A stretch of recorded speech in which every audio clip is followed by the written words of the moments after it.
A lot of students probably have concerns about improving their communication skills. Let's talk about two or three things. Hospitality, being a service industry, places great emphasis on communication. It's crucial because many guest issues can be resolved just through effective communication, particularly proactive communication. Whether you are studying engineering, business, or any other field, or even aiming to become a politician, strong communication is an essential skill. In fact, many studies show that when all other factors are equal, a person's communication and leadership skills, which are closely related, are what set them apart and shape their achievements in life. The first myth I want to address is this: good communication doesn't mean knowing English. Many people wrongly believe that if they've learned English, they've also mastered communication. That's not true. English is just a language, while communication is a skill. These are two very different things. You can have excellent English, yet still struggle with communication. You may not be able to speak up when it's most needed. Even if you know no language at all, imagine someone born in a jungle who can only use body language. There would still be differences in communication between two people, even without words. Body language can vary greatly, and this can lead to misunderstandings. This brings me back to my main point. Communication is an art that can be learned and developed. English is just a language that can be learned. A common mistake people make is learning new words from a dictionary and then trying to use them wherever possible, especially to impress others. They use complicated words, thinking that this will elevate their communication. But this is a misconception. You need to first learn the art of communication. I actually recommend mastering it in your native language first. Skills like making eye contact, using proper body language, voice tone, and being proactive don't require English. As for improving your English, keep it simple. Use a small notebook to jot down difficult words and focus on consistent practice. Expand your reading.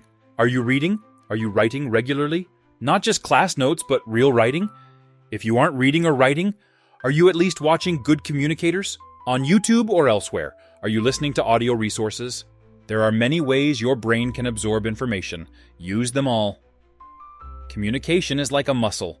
The more you work on it, the stronger it gets. There's a famous quote, I'm not sure who said it, that goes, "Communication works for those who work at it." If you put in the effort to improve your communication skills, you will get better. This applies to converting your ideas into words and hard work in general. Now, let me introduce you to a principle that applies not only to communication, but to all areas of life: the law of paying the price. This principle, which I think comes from Jack Canfield or Brian Tracy, means that if you want something, you must pay the price. Nothing in life is free. If you want something valuable, like a nice suit or a dream vacation, you must be willing to pay a high price. But here, we're not talking about money. In life, some people believe money can buy everything. That's not true. I remember staying in Mumbai, where I saw a wealthy man in the gym. He had bodyguards holding his towel, protein shake, and water bottle. But despite all this help, he still had to do his own push-ups. No matter how rich or powerful someone is, they can't hire others to do their personal growth for them. Developing communication skills is the same. It requires effort, time, and dedication. There are no shortcuts. To improve, you need role models, people who are good at communication. Watch journalists, politicians, and other skilled communicators. This doesn't mean mimicking every word they say, but understanding how they influence others. Learn that first, the words will come later. In fact, a study, possibly from Harvard, suggests that words only make up 7% of communication. The rest involves body language, visuals, voice tone, and posture. All these factors come together to create effective communication. If you decide to improve, it will pay off in the future. In your career, you might have many great ideas, but if you can't express them, what's the point?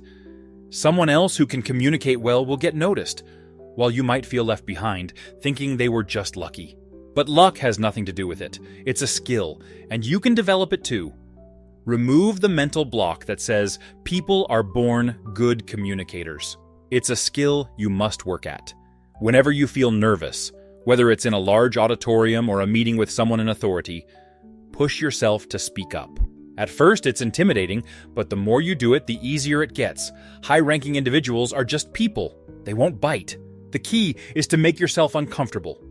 Put yourself in challenging situations, and you'll grow. Staying in your comfort zone means you'll only get what you've always gotten. There's a saying, God does not change the circumstances of those who don't try to change them themselves. If you decide to improve your communication, give it 6 months of dedicated effort, and let's see where you end up. But without effort, nothing will change. Thank you